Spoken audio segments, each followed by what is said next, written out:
Somebody has a question. Stuart, I have a question. Yes, Helen. Um, on your website, you share an incredible story about Kalu Rinpoche. I just read it the other day, and I'm just curious, um, how do you feel a reflection of his influence in your life and practice today? Because Well, you know, it happened many years ago, in 1970s, 77, 8, like that. And I have nothing from that day, that weekend, but eternal gratitude to him. Mm, He basically gave me the strength and gave me the wisdom to transform my life. Because I asked him, should I stay in Texas? I could still be in Texas today, you know? And he said, no, you have to go back to New York. If you go back to New York, your teachings will be known all over the world. And what was amazing about that, he didn't even know what I taught. But he could feel a companionship and he can feel, you know, the spiritual need in myself and the person who was with me. And it changed my life. And I have had nothing but gratitude to him. In fact, I went back to India many times, but once I went to Darjeeling again, and I went to his monastery. He had passed on already, and they showed me a shrine they had, you know, built for him. And I went there, and I heard his voice say, "I've been waiting for you." And I spent about an hour there, and he gave me the entire teachings of Tibetan Buddhist wisdom and compassion. I mean, it so deeply moved me. You know, it's so, I mean, yeah, he's been with me all my life, Kalu Rinpoche. And God bless him, you know. I remember once I was in Texas and I was going to go to India and I wrote a letter to the Kamapa. You know, he lived in, I forgot the name of that place, Northeast India. And I got a letter back saying, yes, come and visit. And the Kamapa, I mean, it was incredible. And I went to India and I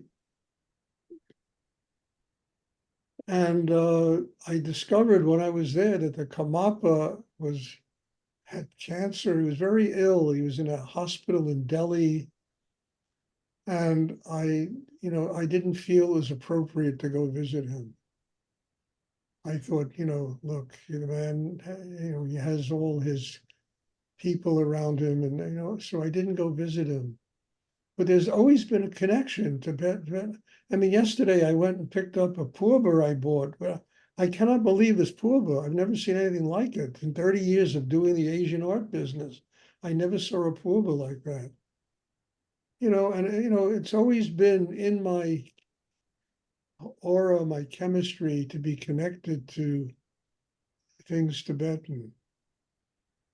And so I mean, he's with me. He's been with me since 1977.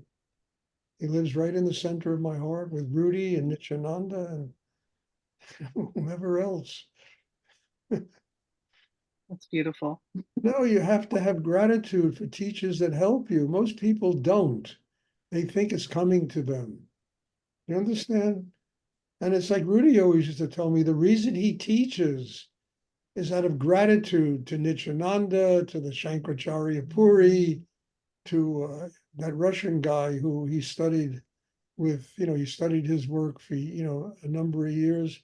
The gratitude that these people gave him his life and made it possible for him to connect with God. And, if you lose that gratitude, if it's coming to you, you lose a spiritual life. And then something in your life has to be a manifestation of that gratitude. And for me, it's always been teachings, Rudy's work, because Rudy's work basically saved my life. I came to him 3 weeks out of prison. It's a true story. I mean, I was broke. I'm living on the floor of a friend in New York, friend's apartment in New York. And I walked past his store. And the story is famous already. I've told it so many times. But I looked in the window. My friend Charlie said to me, "Why don't we go in?" I said, "What am I going to do in there? I'm broke. I don't have any money. Stuff. It doesn't cost to look." The greatest thing anyone ever said to me in my life. I mean that. Doesn't cost to look. I went in there and like a magnet, Rudy was standing like a magnet. And how do you forget and feel entitled if somebody has made an effort to save your life? I said to Rudy about a year after I met him, "What happened that day?" And it brought tears to my eyes. He said, "I saw you looking in the store of my window, and I saw my child, my son, lost in the universe. I pulled you right in the door." So how do you not have gratitude? It's just amazing, how the miracle of God works. And and I had walked past Rudy's gallery, I'd say 500 times. I used to live on 21st Street and I used to go to the village a lot. And my path to the village was right past his gallery. My path back home was right past his gallery. I never went in. And then it doesn't cost to look. I went in, changed my life. But it's karma. It's how life works. You understand? And then whether or not you take advantage of these things and do what you have to do to grow because of these incredible, miraculous situations that are put in your life, that's another story. So no, I don't forget ever Kalu Rinpoche and how kind he was, and the fact that the people in his monastery thought he was dying. He wasn't dying. He was Rudy's proverbial cow. He needed to be milked. You know, any teacher needs to be milked. And that's what a great student does. He milks the teacher. Otherwise, the milk dries up. The Shakti dries up. They're like bodhisattvas. They're born here to give life.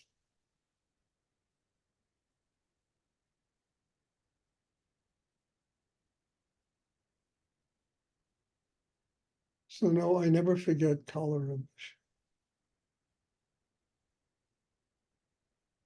And I'll never forget that guy in San Francisco who told me I was supposed to give a lecture at a yoga society or something. And one of my students comes up to me and says, "You got to hear, you're not going to believe what this guy just told me."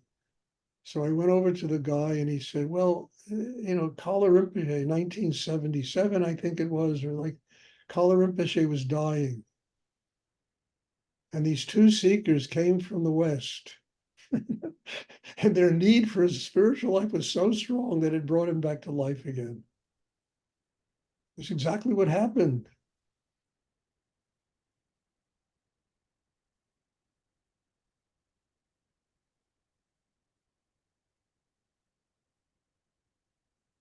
So how do you ever forget somebody who's made an effort to help you in your life? You can't, you know?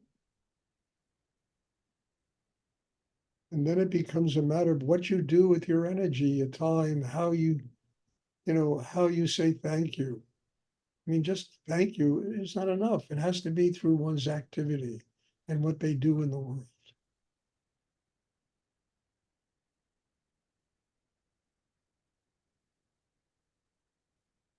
Does anyone else have a question? Great question. I like to talk about that. It's such an important day in my life. Does anyone else have a question they would like to ask?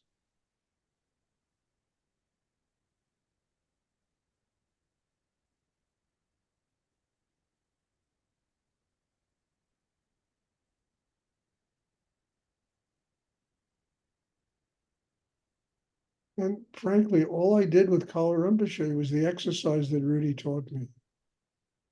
sat down at his feet, gave him a silk scarf, and did this exercise that we're doing here with him.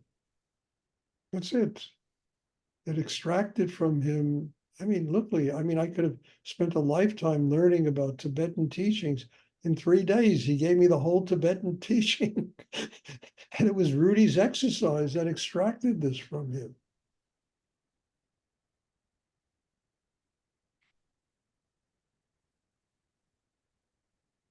Stuart,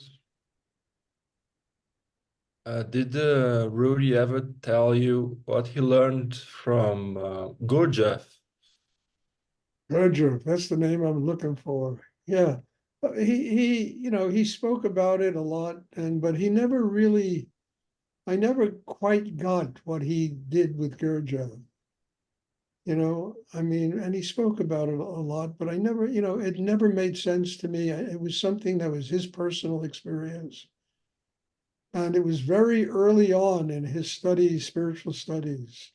There was a group in New York that practiced Gurdjieff, and he wound up being involved with them. It was through that group that he met the Shankaracharya, because they went to meet him. And this is a great story, They went to meet the Shankaracharya at the airport. He was flying in from somewhere. And there was this big group of people with flowers and, gifts, and everybody bowing. And Rudy walked up to him and said, "Baba, do you have to go to the bathroom?" And the Shankaracharya looked at him and said, "You really understand me?" Everybody is, but all he needed to do was go. He said, "Rudy, do you have to go wash your hands?" Rudy said to him. And the Shankaracharya, they said, "You were," and he went with him. He took him to the restroom. And after he came out, he asked Rudy to come live with him. And Rudy spent 3 months living with him, getting a very profound education. You never know what works. You understand? And I learned that from Rudy. You don't know what works.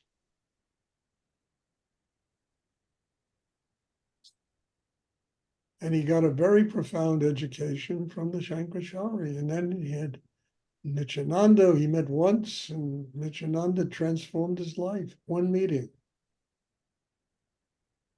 Never forgot Nityananda. He used to tell me, Rudy, all that. The only reason I keep you as a student is you remind me of Nityananda when he was a young man. He told me this, I don't know how many times.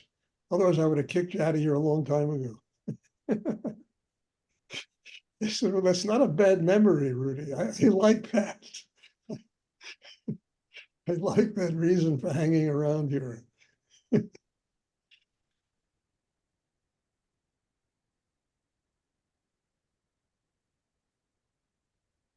So to me, it's just the treasures that are given to us.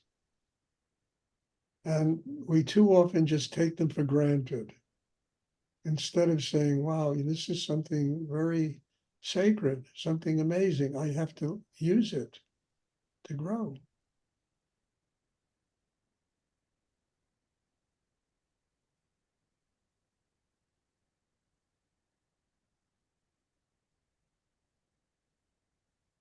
I know Gurdjieff and his group had a serious work ethic, where you went to his center and you worked.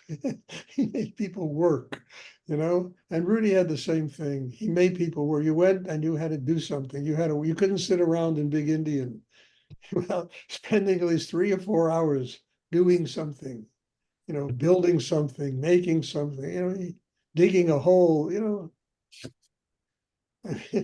And he got that from Gurdjieff, I think, this work ethic. And I had that in Texas. It was very much like that. We worked so hard, But then I think I worked through that.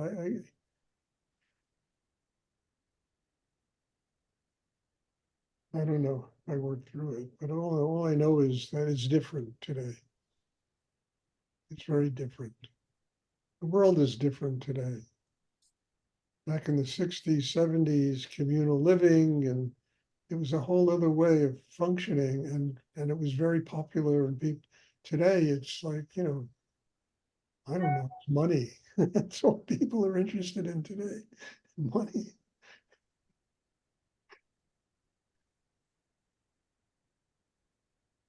Does anyone else have a question?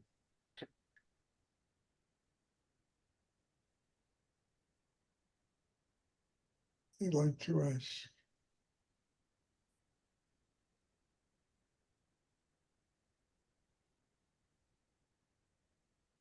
I'm happy to say that this book of mine is almost finished. The editing is all done. Now I'm waiting on the gentleman, Kenny, who's designing it. And we're almost there. I'm telling you, this is a great high point in my life. I can't wait to see this thing. I have some copies printed up and then take it to publishers and say, here, this is the book. You want to publish it? Or you want somebody else to publish it? Sure. Did it end up being large like a coffee table book or smaller? It's going to be like a coffee table book. I'm so glad. I was hoping. Yeah. Yeah, I discovered something really amazing. I said I wanted to do a book with a lot of photographs of art, Yeah. just Hindu art, Christian art, Jain art, you know, art from all the Islamic art, Kabbalistic art, you know, Wonderful. and I didn't know where I was going to get the art, because generally you got to pay people a lot of money for this stuff if you use the photos. And then I discovered the Metropolitan Museum of Art has 450,000 works of art in the public domain.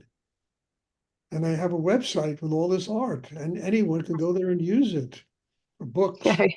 For that was extraordinary. It was like a miracle of God. It was sent to Awesome. me.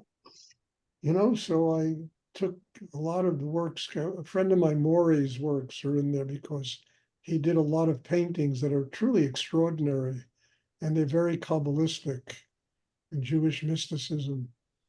And the rest of it is all Hindu, Buddhist, Renaissance, Christian, Mm, Islamic art from the Met's collection. delicious. And as soon as I get a book, I'm going to go up to the Met and I'm going to say, look, here's the book, here's your, you know, is there any curator here who would like to do an introduction? You know, something like that. I don't know what's going to happen, but I'm certainly going to give it an effort. Awesome. That's awesome. Love it. Yeah. Does anyone else have a question they would like to ask? And I'm excited about this book. I think it's the best book I've ever written. Honestly, the writing is like, my God, it makes my head spin around, you know? Mhm, mhm. Yeah. Okay, thank you all. Thank you. Day. God bless you all.